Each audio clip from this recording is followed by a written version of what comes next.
the screening? Or? Yeah, I went to the screening, not the premiere, but I went to the screening. It was amazing. Thank you very much. Very impressed. First of all, it was kind of funny watching you because I'm like, he's kind of doing what I do, right?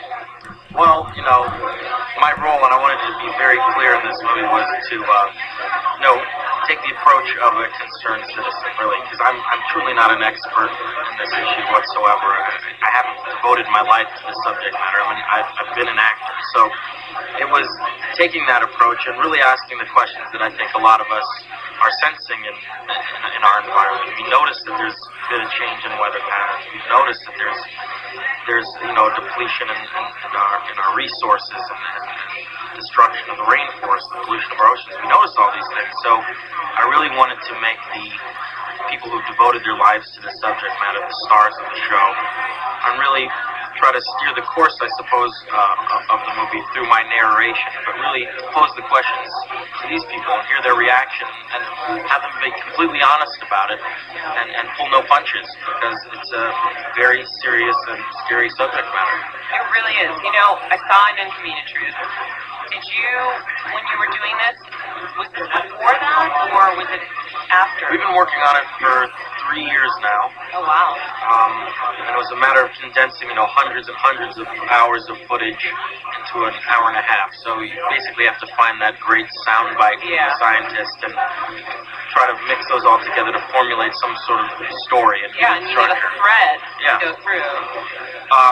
But The Inconvenient Truth, if that film hadn't come out, if Al Gore's movie hadn't come out and explained the science in a way that people could get galvanized by and be emotionally affected by, then I don't think a movie like this would even be possible. I think it really blew the lid off the issue of global warming altogether. I mean, certainly being involved in the issue for 10 years now, in this last year, it is the issue right now. Absolutely. And you've definitely been, one of the most vocal pioneers, as far as like our business goes. You're driving hybrid, you're making and producing a film like this, which is really important. What do you do in your daily life that you can tell us to work towards these goals? Because it's a very overwhelming thing for most people. It's hard for people to say, well, what can I do? Yeah. So what do you do that maybe they can take notes from? Well, it's not, how do I put this in the right way? You shouldn't be judged on what you do or don't do. Any amount of effort is a positive thing.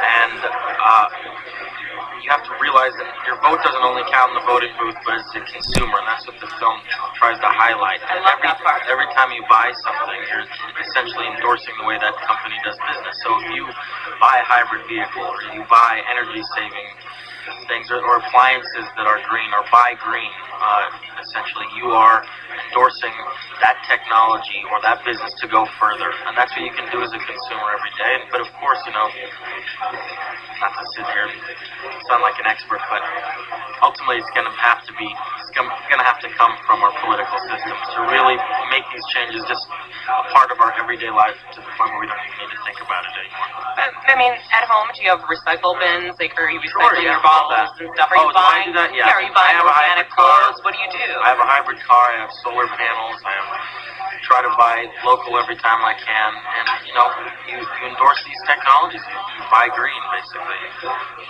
Okay. If you were to say one thing, if you have like one speech to give to people at home, what would it be? You can look into the camera. You can tell them this is your second chance. I'd say go see this movie, because that's all I ever really want to say. Why should they see it? I think it goes beyond just global warming. It's about kind of an environmental consciousness that kind of needs to happen, and it needs to go beyond what political party you're in.